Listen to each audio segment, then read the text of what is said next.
Salut les disciples de la boxe, c'est Jean-Charles, j'espère que vous êtes en forme. Je profite d'être à Toulouse pour le stage de boxe organisé par Glory Big Heart.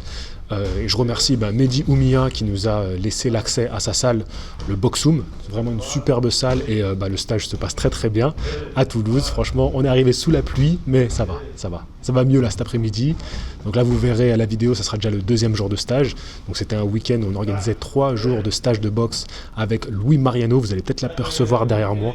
Donc immense entraîneur cubain qui s'occupe maintenant de l'équipe de France. Donc voilà, on a eu la chance de l'avoir aujourd'hui pour un stage de boxe.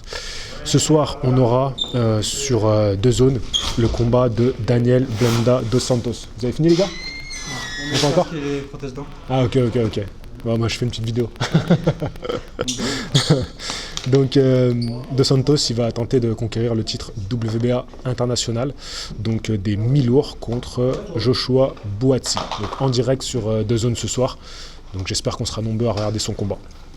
Je voulais réagir au petit sondage que je vous avais fait, où je proposais des adversaires pour Canelo après Caleb Plant. Parce que, comme je l'ai dit dans le message, logiquement, il devrait affronter Caleb Plant. Donc il y en a qui ne l'ont pas trop compris parce qu'on m'a beaucoup proposé Caleb Plant dans les commentaires, mais ça va être la suite logique parce que Canelo, il a clairement annoncé qu'il voulait unifier totalement la catégorie et la seule ceinture qui lui manque, c'est la ceinture de Caleb Plant.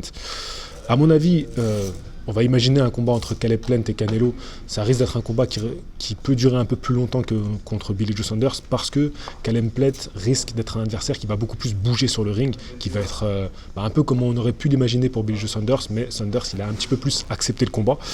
Donc je vois le combat peut-être durer un peu plus longtemps, voire même aller au point, mais ça ne veut pas dire que j'estime que Caleb Plant a plus de chance que Billy Joe Saunders, loin de là. Donc ça serait un combat bien pour l'unification totale parce que c'est ce qu'on veut voir. Comme beaucoup l'ont dit dans les commentaires, ce qu'on veut aujourd'hui, c'est voir des unifications totales. On veut un seul champion. On a marre d'avoir 4 titres, des sous-titres. Voilà, on ne sait même plus où on en est. Au moins, ce qui est bien avec l'unification totale, c'est que le champion qui a tous les titres, il est clairement le numéro 1 et il n'y a pas photo, quoi. Bon, au niveau du sondage, sans trop de surprise, Golovkin qui arrive en première position. C'est un boxeur qui reste populaire. Et donc il a obtenu 37% des voix. Clairement, c'est mon choix aussi, perso. Alors, pourquoi c'est mon choix? Je sais qu'il y a beaucoup de personnes qui me disent dans les commentaires, Golovkin, il a vieilli. Golovkin, au vu de ses derniers combats, on ne pense pas qu'il pourrait vraiment proposer mieux contre Canelo. Et en soi, je suis d'accord. Mais les raisons qui font que j'ai envie de voir cette affiche-là, c'est parce que déjà, j'aimerais assister, moi, dans cette génération de boxe à laquelle je suis en train de vivre, à une trilogie. Voilà, je veux voir une trilogie et une vraie trilogie. Et en réalité, les trilogies dans la boxe, souvent le 3e combat arrive un peu tardivement pour l'un ou l'autre des boxeurs. Ça ne veut pas forcément dire que le combat sera éclaté ou décevant. Moi, en vue des 2 premiers combats, qui sont pour moi un régal, je sais qu'il y a toujours les polémiques autour des résultats. Ça, j'y changerai rien. On en a parlé 100 000 fois et ça revient 100 000 fois dans les commentaires. Qu'est-ce que tu veux que j'y fasse? Mais en tout cas, en boxe, c'est des combats exceptionnels. Et c'est un régal. Alors, un 3e, moi je dis pas non. Est-ce que Canelo va remporter ce combat-là par KO? C'est pas dit non plus, ça reste Golovkin. Voilà. Donc, et pourquoi pas Golovkin qui crée la surprise. Voilà, c'est aussi possible. Donc non, même si oui, je verrais encore plus d'avantages à Canelo aujourd'hui, mais c'est pas un combat qui est nul. Tu vois, j'envisage pas ce combat-là comme un combat nul. C'est mon combat de rêve, je veux vraiment voir ça. En 2e position, on a eu Arthur Beterbiev qui est arrivé. Arthur Beterbiev, donc champion unifié, il a 2 ceintures, je ne sais plus lesquelles. Il a la WBC, c'est sûr, c'est la dernière qu'il a gagnée. Et je crois l'IBF. J'ai un petit WBA, c'est Bivol. Beaucoup de personnes ont proposé Bivol. C'est un assez bon choix, c'est vrai. Pour Canelo, bien sûr. Déjà, on aimerait voir Beterbiev contre Bivol. C'est le combat qu'on attend. Donc on est dans la catégorie supérieure, les mi-lourds. Comme beaucoup, je pense que Beterbiev, c'est peut-être le seul boxeur qui peut bouger Canelo, vraiment lui faire mal. Est-ce que Canelo prendra le risque d'aller chercher Bivol? Je pense pas. Ça serait quand même un petit peu de la folie. Je pense que ce serait un petit peu de la folie. Pour le coup, pour répondre au titre que j'avais mis, pas au titre, à la miniature que j'avais mis, Canelo est moins calculateur que Mayweather. Pour le coup, là, oui, Canelo, sur ce genre de combat, il est calculateur, clairement. Mais quelque part, tous les boxeurs le sont. Voilà. Même quand ils font leur grand combat, t'inquiète pas qu'ils ont bien choisi quand le faire. Donc, Beterbiev, clairement, c'est une proposition hyper alléchante. Ensuite, on a eu, en 3e position, arrivé à égalité, Jermall Charlo et Jake Paul. Bon, je pense qu'il y a énormément de trolls pour Jake Paul. Il y a des trolls et il y a en même temps des personnes qui aimeraient bien le voir se faire défoncer par Canelo.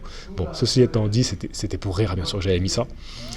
Jermall Charlo qui monterait bien sûr chez les super moyens, parce que je ne vois pas Canelo redescendre aujourd'hui. Comme j'en ai parlé avec je sais plus qui, excuse-moi, j'ai oublié ton nom, je crois que c'était sur Instagram où on s'est répondu dans les commentaires. Le rêve pour moi, et j'en avais déjà parlé dans une vidéo, ce serait Jermall Charlo qui unifie les poids moyens, ce qui est parfait, et qui irait par la suite affronter Canelo. Donc on aurait unifié contre unifié. Encore faut-il que Canelo gagne le dernier titre. Tout ça c'est des suppositions, mais combat de rêve, les deux champions unifiés qui s'affrontent. Je sais pas si c'est quelque chose qui est déjà arrivé dans l'histoire de la boxe. Deux boxeurs unifiés dans leurs catégories respectives qui s'affrontent. J'en appelle à Vincent, Joker, le Joker c'est Vincent, qui doit me faire une recherche pour savoir si ça s'est déjà fait. Deux boxeurs unifiés, donc qui ont les titres, qui s'affrontent. Donc bien sûr, Charlo céderait ses titres pour monter en super moyen, mais ce serait magnifique.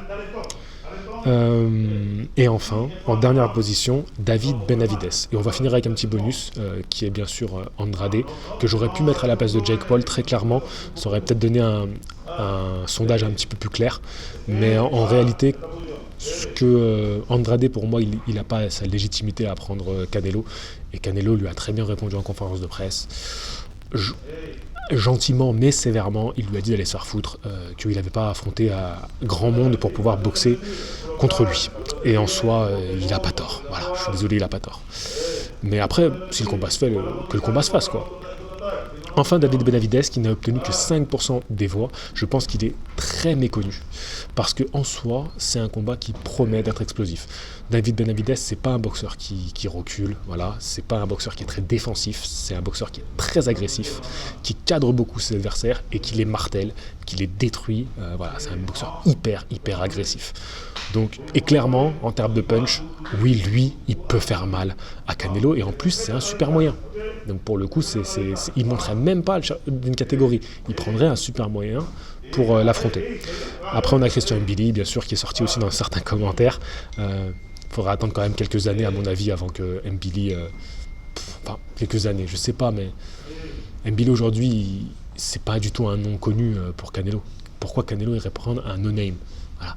Il veut prendre un nom, il veut faire du chiffre, voilà, c'est comme ça que ça fonctionne. Il faut encore qu'Mbili prenne quelques noms pour grimper. Tout à l'heure, on discutait là en off avec les gars ici. On parlait de Daniel Jacobs. Je sais pas, moi j'ai un peu peur Mbili Jacobs, tu vois. Mais à voir, qu'est-ce que vous en pensez, vous?